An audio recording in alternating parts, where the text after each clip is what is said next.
পরিবেশ সুরক্ষা ও সবুজ বাংলাদেশ গড়ার লক্ষ্যে আগামী ৫ বছরে গণপ্রজাতন্ত্রী বাংলাদেশ সরকারের ২৫ কোটি বৃক্ষরোপণ কর্মসূচির অংশ হিসেবে দেশের সকল শিক্ষা প্রতিষ্ঠানে বৃক্ষরোপণ কর্মসূচি পালন করা হচ্ছে।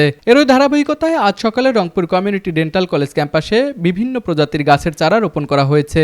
এ সময় উপস্থিত ছিলেন রংপুর গ্রুপের মাননীয় ব্যবস্থাপনা পরিচালক নাজমুল আহসান সরকার। সরকারি নির্দেশনায় সারা বাংলাদেশে যে শিক্ষা প্রতিষ্ঠানগুলি আছে সেখান থেকে বৃক্ষরোপণের একটা কর্মসূচি দেয়া হয়েছে, তার পরিপ্রেক্ষেই আমরা এই উদ্যোগটা গ্রহণ করেছি। আমরা ইতিমধ্যে আমাদের যে রংপুর কমিউনিটি মেডিকেল কলেজ সেখানেও আমরা বৃক্ষরোপণ করেছি।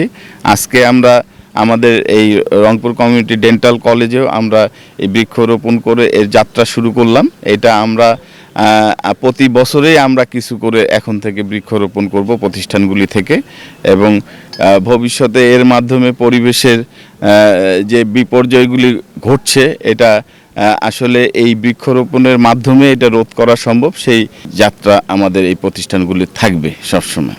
বৃক্ষরোপণ কর্মসূচিতে আরও উপস্থিত ছিলেন রংপুর গ্রুপের পরিচালক মোয়াজ্জেম হোসেন সরকার, রংপুর কমিউনিটি ডেন্টাল কলেজের অধ্যক্ষ প্রফেসর ডাক্তার আ.ন.ম মুসা সিদ্দিক জুয়েল, উপাধ্যক্ষ সহযোগী অধ্যাপক ডাক্তার মেরিনা আক্তার সহ রংপুর কমিউনিটি ডেন্টাল কলেজের শিক্ষকবৃন্দ এবং রংপুর গ্রুপের কর্মকর্তা ও কর্মচারীবৃন্দ। উল্লেখ্য যে এই কর্মসূচির আওতায় গত বৃহস্পতিবার রংপুর কমিউনিটি মেডিকেল কলেজ ক্যাম্পাসেও বৃক্ষরোপণ করা হয়েছে।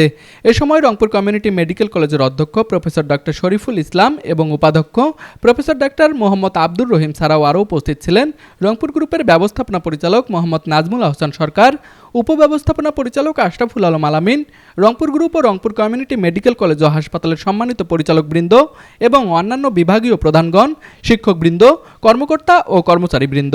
রাশেদ হোসেনের ক্যামেরায় তুষার আচার্য, আরসিটিভি।